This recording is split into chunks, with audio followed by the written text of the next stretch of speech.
It is time to see where you have overinflated or deflated your sense of self-worth and identity.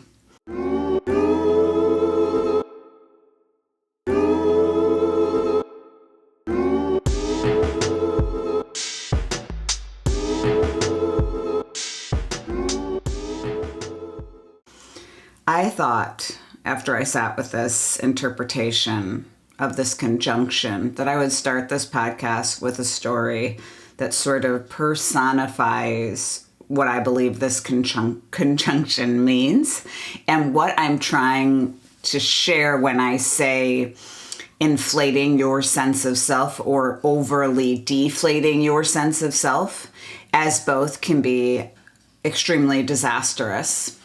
So years ago when I was working at Lush, I took my job very, very fucking seriously. I would say, quite honestly, probably too seriously at times. And the role and my responsibilities was very emotional for me.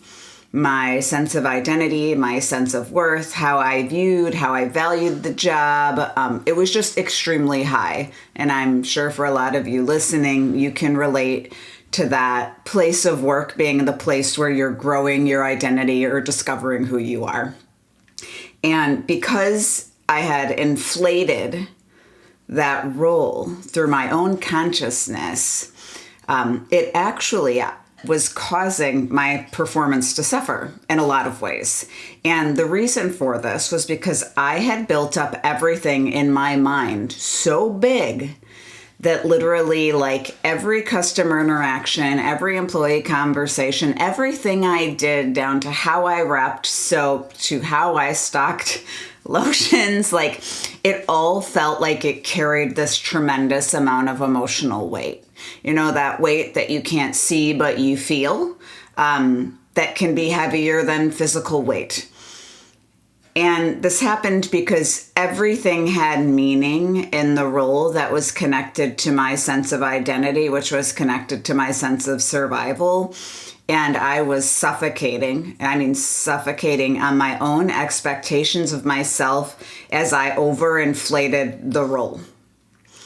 And if you felt this way, you know how collapsing this is. And it spilled over into my whole life. And I mean, I was the brand in a lot of ways, in a very unhealthy way where I didn't understand I existed separate from the role. And I had this very amazing boss, my most incredible boss, who said something to me that deliberately deflated me. And though she didn't tell me she was trying to deflate me, I think she kind of already knew what was going on and had walked through it and was helping me in a way I just couldn't understand. And so deflating me wasn't mean. It wasn't like an attack saying, oh, you're all ego, you're so stupid, you're too sensitive. Like, she didn't come at me like that. Deflating me felt more like, you know, when you blow up the balloon and you just like let a little air out before you tie it off because you just don't want it to be overinflated and pop, and you like care about the balloon lasting all day. I felt like that's what she did. And so here's how it happened, because I was on the floor, you know, working, helping customers, working with employees, you know, managing the whole fucking shop, the numbers, the orders, the products. Like, the amount you do as a retail manager is insane. And every moment I was writing it like it was do or die, be all end all of my life. And I don't even know what happened on the floor that day. But as I was reacting to it from my inflated place, she had the audacity to say to me, "It's not like you're the president, you fucking sell soap." And she was so right. And in that moment, the way she said it, her tone of voice, the love she had for me, the relationship we had together, like I was her little protege. She was teaching me the way. And I just felt this relief. I felt this absolute relief because it was true. All I was literally doing was selling soap. But not emotionally. Like all I was doing was like my perceptions had become so out of balance. I was so overinflated in the role that it was destroying me. And boom, she tells me I'm not the president. Girl, all you do is sell soap. You need to chill the fuck out.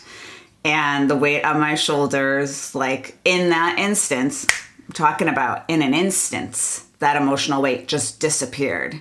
It didn't have to be earned. It didn't have to be forced. It was literally just that deflating moment of realizing this actually doesn't matter as much as I think it does.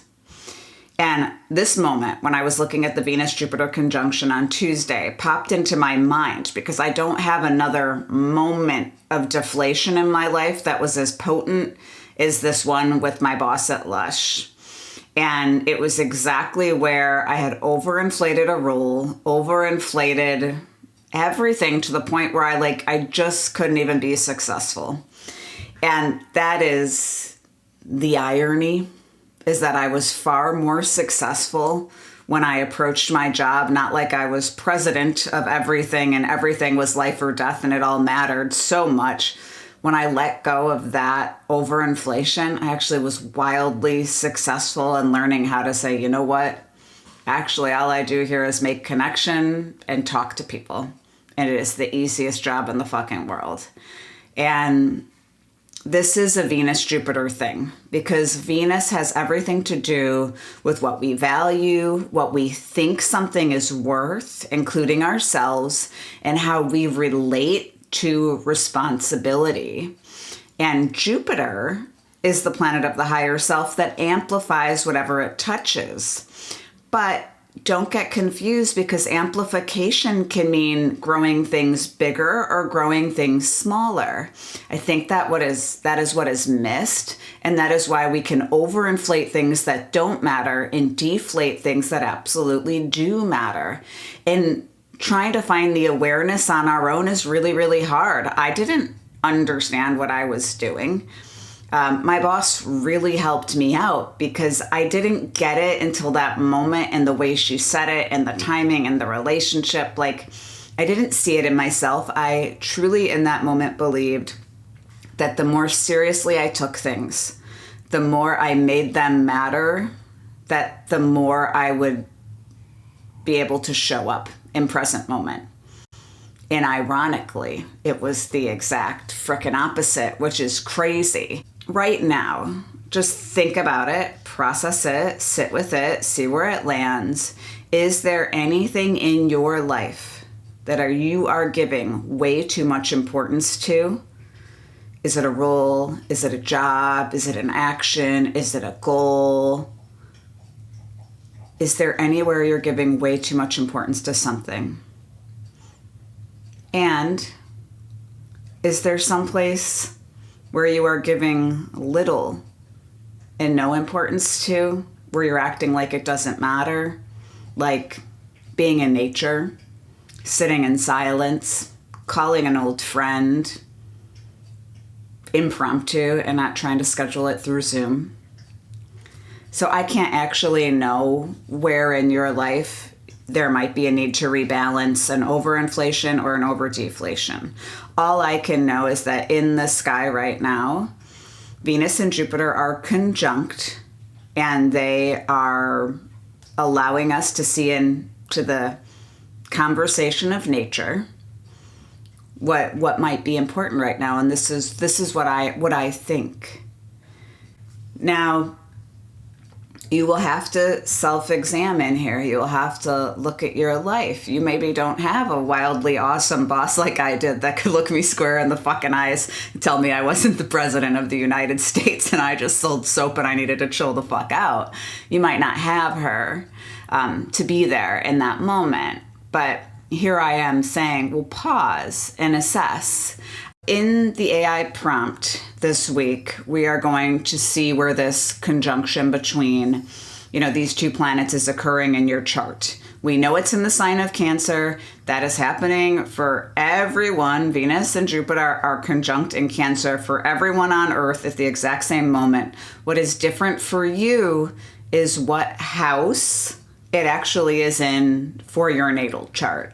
That is what matters. That's what you need to know. That's where you have to say, aha, it is likely this over deflation and deflation is likely impacting that area of life. Do you guys understand? It is likely impacting that area of life. You can grab the AI prompt this week below, put it into your favorite AI, upload it, of course, with your free natal chart navigator, explore where this conjunction is activating your chart, and I will see you next week. Bye.